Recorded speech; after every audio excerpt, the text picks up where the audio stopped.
It is time for my second video of the day. So I thought I would take a look at GTA Online.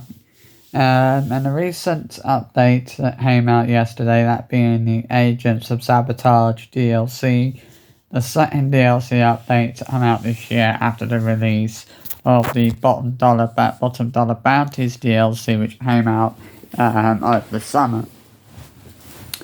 Now, it's fair to say that the quality of this year's DLCs hasn't been, like, spectacular. To be honest, I actually think they've been quite underwhelming.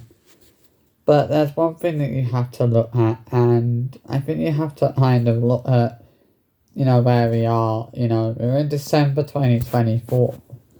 We're potentially less than a year away now from the release of GTA 6.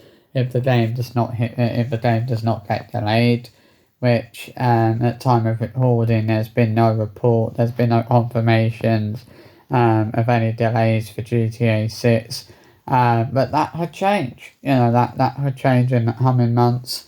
We heard that the announcement from Rockstar that the game is delayed. I've been thinking that a delay for GTA 6, I've been feeling a delay for GTA 6 is somewhat inevitable, considering both GTA 5 and Red Dead Redemption 2 were both delayed for a short period of time. I'm still feeling like the same thing would happen with GTA 6. It could potentially be delayed by a few months. But nothing's been confirmed, obviously, at time of recording. Obviously, this is not the final DLC. There was never any mention of this being the final DLC that would be released for GTA Online. I'm thinking that Rockstar will do one kind of big final DLC next summer to really kind of close to bring the curtains down on GTA Online and kind of bring that, bring an end to what has been an incredible run for GTA Online, obviously spanning 10 years, just over 10 years now. And, obviously, next summer, with the DLC that will inevitably come out next summer, that could very well be a DLC where we finally get a GTA Online appearance from Michael DeSanto, one of the three protagonists from the single player from the story mode. Obviously, Trevor and Franklin have already appeared in GTA Online as part of DLC, so now it's Michael's turn to do that. And I think they could do that with the final DLC that comes out, basically, potentially next summer. Obviously, I feel like you can really see that Rockstar, not really kind of putting that much effort into the DLCs that they're releasing for GTA 5 online. I think, that they're really you can see and really tell that their focus, is sort of starting now to kind of shift away from GTA 5 online. They're not focusing on that as much now. Their focus is sort of fully shifting towards GTA 6, which is not really a bad thing. They're kind of shifting their focus away from GTA 5 online and sort of started to shift their focus more towards GTA 6, which at this time of year is what they need to do. We're potentially less than a year away from the release.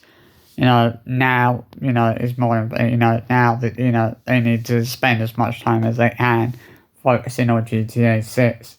And I think the thing is these days, I think Rockstar Games don't really feel the need to kind of put so much effort into the DLCs now, because it's we are sort of coming to the end of that run for GTA 5 online, and this is the thing, we are nearing the end, I guess you could say. We are nearing the end of the run for GTA 5 online. Which is why I think Rockstar Games are not putting that much effort into the DLCs that they're bringing out, because they don't feel the need to do that when we're so close to the end of the run anyway for GTA Online. It feels it kind of feels somewhat understandable that Rockstar are not putting that much effort into their DLC to GTA 5 Online now. The last few DLCs for me haven't excited me as much as as some of the DLCs we got a few years ago. Um, yeah, we have had some good vehicles that have been introduced, and I have been impressed with some of the new vehicles they've had added into the game, but some of them have been, quite a big waste of money. Like the vehicle that was released with the new Agents of Sabotage DLC, they didn't adjust the wide body vehicle. Like what they charge basically Rockstar are expecting players to pay well over $2 million in game money for for basically a vehicle that you can't even customize. This is the thing, like with the didn't adjust the RR wide body, you can't customize that vehicle. All you can really do is like respray the vehicle and add some new wheels to it. That's like all you can really do. You can't change the livery on it. You can't change. No, there's just nothing you can do with that vehicle. So it's like, why are Rockstar Games, expecting players to pay over $2 million for that vehicle when you can't even customize it? Like, I think that's a bit of a con, really, for them to be, expecting players to pay over $2 million. When you think about the fact that the original didn't adjust RR is actually on sale at the moment in GTA Online, But it's like, why would you spend so much money on a vehicle that you can't even customize anyway? Like, it just doesn't make sense to go, to spend over $2 million on a vehicle that you can't even customize. If it had been less money, I'd have said fair enough. But to charge over $2 million, to expect players to pay over $2 million for a vehicle that you can't even customize, like, what were Rockstar Games even thinking with that? It's ridiculous, absolutely ridiculous that players should pay over $2 million for a vehicle that you can't even hardly customize. Like, the customization options for that vehicle that didn't adjust the RR wide body are shit. Like, they are absolutely shit. There is no customization options there whatsoever. It's absolutely atrocious. It's ridiculous that you can't even change the livery on the vehicle. Like, you're stuck with the livery that you have. You can't even change that livery. Like, that's absolute bullshit, man. But it does, at the end of the day, that's Rockstar Games for it. Like the GTA Online DLC, it's like the online DLCs that we're seeing at the moment. Like, the Agents of Sabotage DLC and the Bottom Dollar Bounties DLC, but in my opinion, and I know this might sound harsh, but in my honest opinion, they are two of the worst DLCs I have ever seen in GTA Online. I don't think there's been a worse DLC than the flipping Bottom Dollar Bounties DLC which came out in the summer, and then the Agents of Sabotage DLC that came out yesterday. Both of those DLCs were an absolute joke. They were the worst DLCs that I've ever seen. They were the most unexciting, unappealing,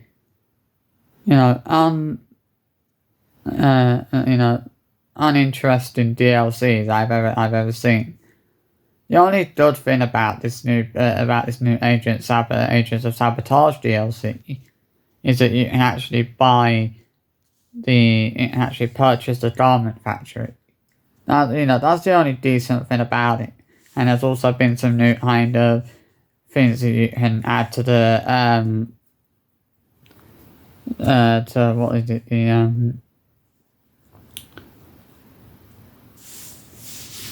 I remember the name of the bloody bit. It's not the Avenger. It's not it's not the Mobile Operations Center. It's the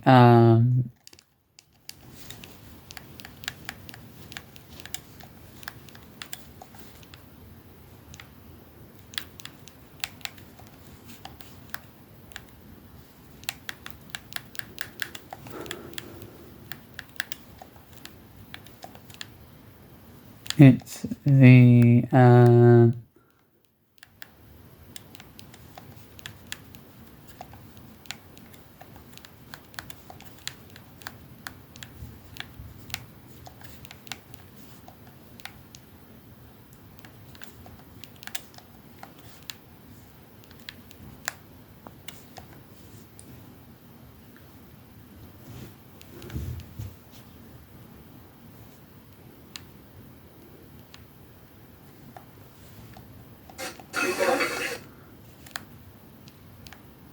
that's it, the terabyte. The terabyte, there's like some new things you can add to the terabyte. That's all there is. Like, there's nothing else that really makes the DLC that interesting. Like, you know, I'd love to see some more stuff added to the game. You know, make the game like. But the thing is, it's like when you look at GTA Online, it's that situation of like, what more can Rockstar do with GTA Online? Like, I feel like they're running out of ideas now because they've added so many DLCs. They've added so much stuff to the game. It's like, what more can we do? What more can they do? What more can they add to GTA Online? You know, I think there's a few different things that will never be added to GTA Online. For example, the Mile High Club. Obviously, I don't see that ever being added to GTA Online. I think it would be unbelievable if it did happen, but I don't think it will. You know, but yeah, I think Rockstar really, and I think it's understandable that they're not really putting that much effort into their DLCs now because obviously with GTA 6, basically being less than a year away from release, it's completely understandable. Completely understandable that their kind of focus is going to be sort of completely shifting away from GTA 5 Online. Like, they're not going to be focusing on that so much. They're going to be kind of focusing on GTA 6. Like, it's understandable that Rockstar are not really don't care about the standard of their DLCs that they're releasing for GTA 5 Online when their next game or their newest game in the series is literally less than a year away from release. That's not that new game. GTA 6 is obviously going to be taking priority now over all of the DLCs that are being released for GTA 5 Online. That's going to be focused on more than what the DLC, than the DLCs for GTA 5 Online. Sometimes the problem with some people is they set their expectations a little bit too high, which is why they're so disappointed. I think, one of the things I've learned about Rockstar Games is that when it comes to the DLCs, especially over the last couple of years, when it comes to the DLCs, you can never set your expectations too high, because if you do that, you will be disappointed. And I think that's the thing is, I wasn't particularly disappointed because I hadn't set my expectations that high for the new DLC anyway. I knew it probably wasn't going to be that good, which it wasn't, to be fair. The Agents of Sabotage DLC, not exactly the most, exciting DLC that Rockstar have ever released, but, it's okay for what it is. It's just not, I'm not saying it's not a solid DLC, but it's not my cup of tea, I did buy the Garment Factory, but and I did buy like the new features for the Terabyte, but that's about it. I didn't buy just the RR wide body. I bought the new, I bought the other new vehicle that's on the LS customs. Like, I don't know if there's any more vehicles that are being added in as part of like drip feed or whatever. I'm not sure if there's any I'm not aware. I'm not sure if there's any drip feed content for this Agents of Sabotage DLC. I can't remember if there was any. I think there was some drip feed content for the $1 Bounties DLC from what I remember. I'm sure there was some drip feed content for that, but I don't know if there's going to be any drip feed content for this DLC. I'm assuming maybe there is, or something. I don't really know. Um, it's I mean, I'm not saying it, I mean, maybe some people are happy with the DLC, maybe some people think it's a good deal, maybe some people think it's a good DLC. I think the thing I like about the Garment Factory is that when you buy it, you get a tent hard garage. I mean, that's not a bad thing. I'm happy with that. A tent hard garage, I'm playing with that. You know, and I'll take that. Another tent hard garage. It means more space for vehicles. So that's not a bad thing. But to me, this DLC, I feel like I can only really score it a 4 out of 10. And I know that probably sounds harsh, scoring it a 4 out of 10, but that is my honest opinion. The bottom dollar bounties DLC for me scored a 2.